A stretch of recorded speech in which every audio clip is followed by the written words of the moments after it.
जनाब आज का टॉपिक मैं चाहूँगी सरवत आपा हमें बताएं। आज का टॉपिक है कि क्या हम अपने आबाओ अजदाद से बेहतर हैं? आपको क्या लगता है आपा? नहीं। जी जनाब, ये इलामा इकबाल का एक क्या कहते हैं जवाब शिकवा का, इसमें एक पर्सपेक्टिव है जो हमने वहाँ से निकाल कर इसको टॉपिक बनाया है। आज हमारे साथ यहाँ नौजवान नस्ल मौजूद है, देखते हैं कि इनका ख्यालात क्या और अपने ख्यालात का इजहार ये किस तरह करते हैं। तो सबसे पहले मैं बुलाऊंगी राना हुसैन को,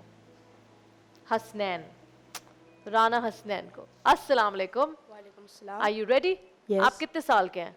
17। 17 साल। और कौन से स्कूल से ताल्लुक है? Graceful grammar higher secondary school. Okay जी, ऑल द बेस्ट। और आपका वक्त शुरू होता है अब। अऊज़ु बिल्लाहि मिनश शैतानिर रजीम, बिस्मिल्लाहिर रहमानिर रहीम। तमाम हाज़रीन महफिल को मेरी तरफ से अस्सलामु अलैकुम। मैंने चंद रोज़ पहले एक मौजू देखा जिस पर फ़लस्तीन के लोगों को, जनाब सदर फ़लस्तीन के लोगों को इस्राएली मुल्क के फ़ौजी मार रहे थे, उनकी मस्जिदों से उनको निकाला जा रहा था। ये देखकर मेरा दिल खून के आंसू रोने लगा। सदर अली वक़ार, मेरा दिल खून के आंसू रोने लगा। और मैंने भी कुछ लोगों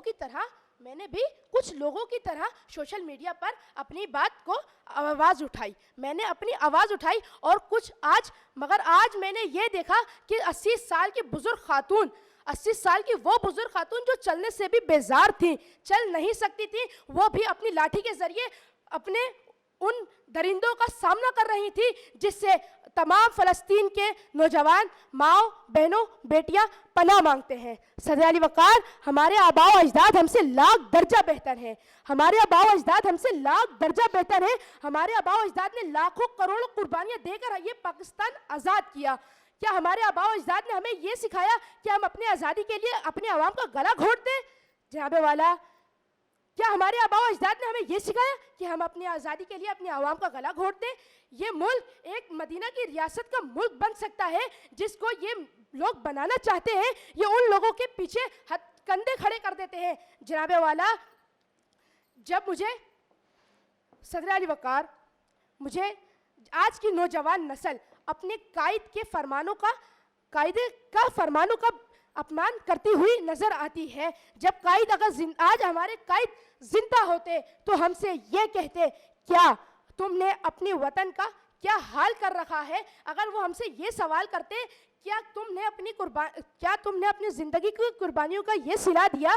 क्या हमारी कुर्बानियों का तुमने ये सिला दिया कि तुम हमारे मुल्क को बेड़ा गर्क कर दो? हमने अपने मुल्क को उनके हाथों में थमा दिया है जिन्होंने हमारे मुल्क का बेड़ा गर्क कर दिया है, हमारी मशीयत का बेड़ा गर्क कर दिया है।